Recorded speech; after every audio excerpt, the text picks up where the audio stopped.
আসসালামু আলাইকুম, আমি সোহেল ফৌজদার। এখন আমরা অবস্থান করছি নওগাঁ জেলাতে এবং এটা হচ্ছে মান্দা উপজেলার পুকুরিয়া বিল। আপনাদেরকে এই ভিডিওর মাধ্যমে আমরা দেখানোর চেষ্টা করছি এটা হচ্ছে বন্যা কবলিত একটি এলাকা। এই এলাকাতে যখন বন্যা হয় তখন এইখানকার পরিস্থিতিটা কীরকম, যদিও এখনও পুরোপুরিভাবে বন্যা শুরু হয়নি, তাতেই আপনারা দেখতে পাচ্ছেন প্রায় বিলটা বন্যায় পরিপূর্ণ হয়ে গেছে। আর অল্প কিছু দিনের মধ্যেই এই বিলটা ডুবে যাবে, তো তখন আরও অনেক সৌন্দর্য বেড়ে যাবে অ্যান্ড এইখানে আরও অনেক দর্শনার্থীরা আসা শুরু করবে এই সুন্দর দৃশ্যটা, এই সুন্দর মুহূর্তটা উপভোগ করার জন্য। তো আপনারা সামনেই দেখতে পাচ্ছেন একটি ছোট্ট একটি দ্বীপ। এই দ্বীপটি হচ্ছে পুকুরিয়া দ্বীপ। এই দ্বীপটা আয়তনে অনেক ছোট হলেও এই দ্বীপে অনেক লোক বসবাস করে।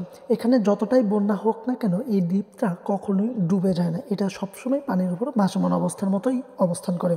তো এখন আপনারা সামনে দেখতে পাচ্ছেন এটি হচ্ছে সাবাইহাট বাজার, এটি মান্দা থানাতে অবস্থিত এবং আমার এই বাম পাশে আমার এই নিকটে এটি হচ্ছে ময়না দিঘি, যা এখানে অতীব পরিচিত একটা দিঘি এবং অনেক দূর দূরান্ত থেকে এই দিঘিতে মানুষ ঘুরতে আসেন। তো এই দিঘির পাশ দিয়ে এই যে এই রাস্তাটা গিয়েছে পুকুরিয়া যাওয়ার রাস্তা, অর্থাৎ এই পুকুরিয়া যাওয়ার একমাত্র পথ হচ্ছে এটি। যখন বন্যায় এটি ডুবে যায় তখন এর উপরে কিছুটা পানি ওঠে, একটু যাতায়াত তাদের জন্য দুর্ভোগ হলেও এটি রাস্তার দৃশ্যটা অনেক সুন্দর বেড়ে যায় এবং অনেক দর্শনার্থীরা এখানে দেখতে আসেন। তো পুকুরিয়া এই দ্বীপে যারা বসবাস করে তারা অধিকাংশরাই হচ্ছে জেলে অথবা কৃষক এবং তারা সবাই হিন্দু ধর্ম অনুসরণকারী। এবং এই পুকুরিয়া বিলটা হচ্ছে অনেক বড় একটি বিল। এই অঞ্চলের মধ্যে সব থেকে বড় বিল হচ্ছে এই পুকুরিয়া বিল, যার মধ্য দিয়ে শিব নদী প্রবাহমান, অর্থাৎ এই শিব নদীর দুই পাশে হচ্ছে এই পুকুরিয়া বিল। এই যে বন্যার পানিগুলা দেখতে পাচ্ছেন এগুলা আসার একমাত্র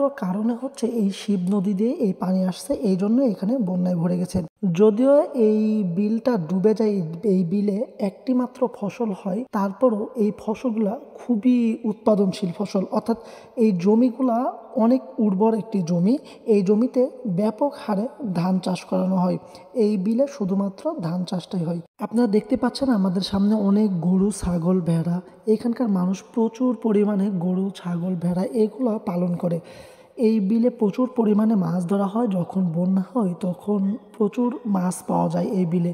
আপনারা দেখতে পাচ্ছেন ইতিমধ্যেই আমাদের কিছু ভাইরা এই যে সামনে মাছ ধরা শুরু করে দিয়েছে।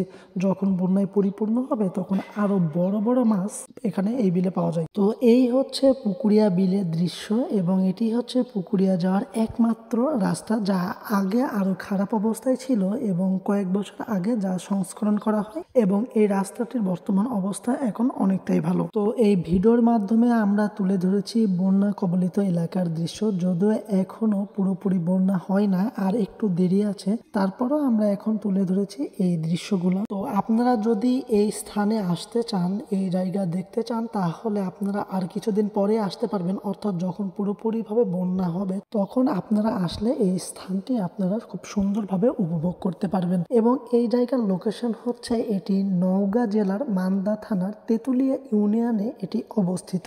তো আপনাদের কতটুকু ভালো লেগেছে বা এই যে বন্যা আপনাদের এলাকায় কীরকম হয়েছে কিনা তা অবশ্যই কমেন্টের মাধ্যমে জানাবেন এবং পেজে লাইক কমেন্ট করে পাশেই থাকবেন এবং পরবর্তী ভিডিও দেখার আমন্ত্রণ জানিয়ে আপনাদের শুভকামনা করে আজকের ভিডিও এখানেই শেষ করছি। ভালো থাকবেন, সুস্থ থাকবেন, আল্লাহ হাফেজ, আসসালামু আলাইকুম।